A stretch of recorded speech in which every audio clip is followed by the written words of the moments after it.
ഒത്തിരി നാളുകൂടി നമ്മുടെ സന്തോഷ് പണ്ഡിറ്റിനെ കണ്ടു. മൂപ്പര് 2 ചിത്രങ്ങൾ ഒരു വർഷം തന്നെ സംവിധാനം ചെയ്ത് ഒരു സംഭവമാകാൻ തയ്യാറെടുക്കുകയാണ്. സുനാമി വന്നിട്ടും പിടിച്ചു നിന്ന മലയാളിക്കായി ഈ പത്രസമ്മേളനം സമർപ്പിക്കുന്നു. നമസ്കാരം. ഈയിടെയായിട്ട് ഇങ്ങോട്ടൊന്നും കാണാനില്ലല്ലോ. ബിസി, പറഞ്ഞിട്ട് കാര്യമില്ല.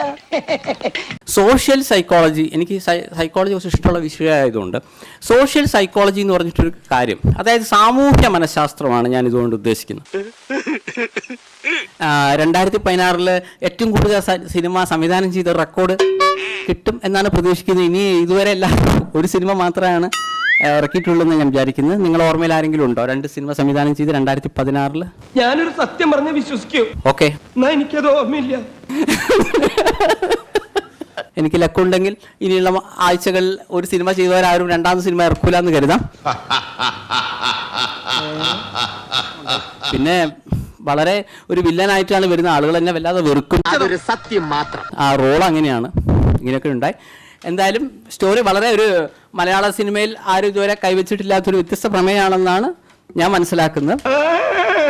ഈയിടെയായിട്ട് പല റിയാലിറ്റി ഷോയിലും പോകുമ്പോൾ എന്തുകൊണ്ടെന്നറിയില്ല, അവർ സ്പോട്ടിൽ എന്നെ കൊണ്ട് പല സോങ്സും ചെയ്യിപ്പിക്കാറുണ്ട്. അങ്ങനെ ശരിക്കും സ്പോട്ടിൽ ചെയ്യിപ്പിച്ച സോങ്സിനെ പിന്നീട് നല്ലൊരു ഫീഡ്ബാക്ക് കിട്ടുമ്പോൾ ഞാനത് സിനിമാ പാട്ടാക്കുന്നുണ്ട്. ഒരു കണക്കിന് എനിക്കൊരു ഗുണം ചെയ്യുന്നുണ്ട്. പ്രോഗ്രാമിൽ വന്ന ഒരു പെൺകുട്ടിയെ വെച്ചിട്ട് സ്പോട്ടിലൊരു പാട്ട് എഴുതാൻ പറയുകയും അങ്ങനെ ഞാൻ എഴുതിയ പാട്ടാണത് ശരിക്കും.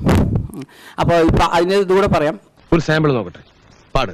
പൊടി മഴയിൽ നിന്റെ മുടിയഴകിൽ കളമൊഴിയെ എന്നെ കനിയണമേ, കുളിർക്കാലമൊക്കെയും കാത്തുനിന്നു കാമിയായി, തുള്ളൽ പാട്ടും കിളിപ്പാട്ടും കൃഷ്ണപാട്ടും പാടി ഞാൻ. എന്തൊരു സുഖം, എന്തൊരു സംഗീതാത്മകം.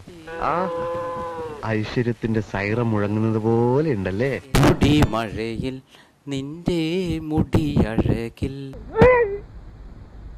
എന്റെ ഈശോയെ, നീ ഒരു കുരിശല്ലേ ചുമന്നുള്ളൂ. ദർശിനി പ്രിയദർശിനി, ദർശിനി ദർശിനി പ്രിയദർശിനി, ദർശിനി. നിർത്ത്.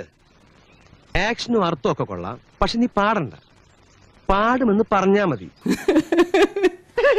ലേശം മെന്റൽ ഉണ്ടോ എനിക്കിന്ന് സംശയിക്കുന്നവരുണ്ടേ. വെറുതെ എനിക്കൊരു കുഴപ്പമില്ല. ആർക്കും നടനോ നടിയൊക്കെ ആവാം, ആർക്കും സംവിധായകനാകാൻ പറ്റില്ല. തലയിൽ എന്തെങ്കിലും ഉള്ളിലൊക്കെ ഉള്ളവനെ പറ്റുള്ളൂ. ലേശം കഴിവുള്ളവന് മാത്രമേ ഒരു സംവിധായകനാകാൻ പറ്റുള്ളൂ. സോ ഒരു സംവിധായകനാവുന്നതാണ് കുറച്ചുകൂടെ ബെറ്റർ. ഓരോരുത്തർക്കും ഓരോരുത്തരുടെ ഒരു സ്റ്റാൻഡുണ്ട്, സ്റ്റാറ്റസ് ഉണ്ട്. എൻ്റെ മൊബൈൽ നമ്പർ 2255.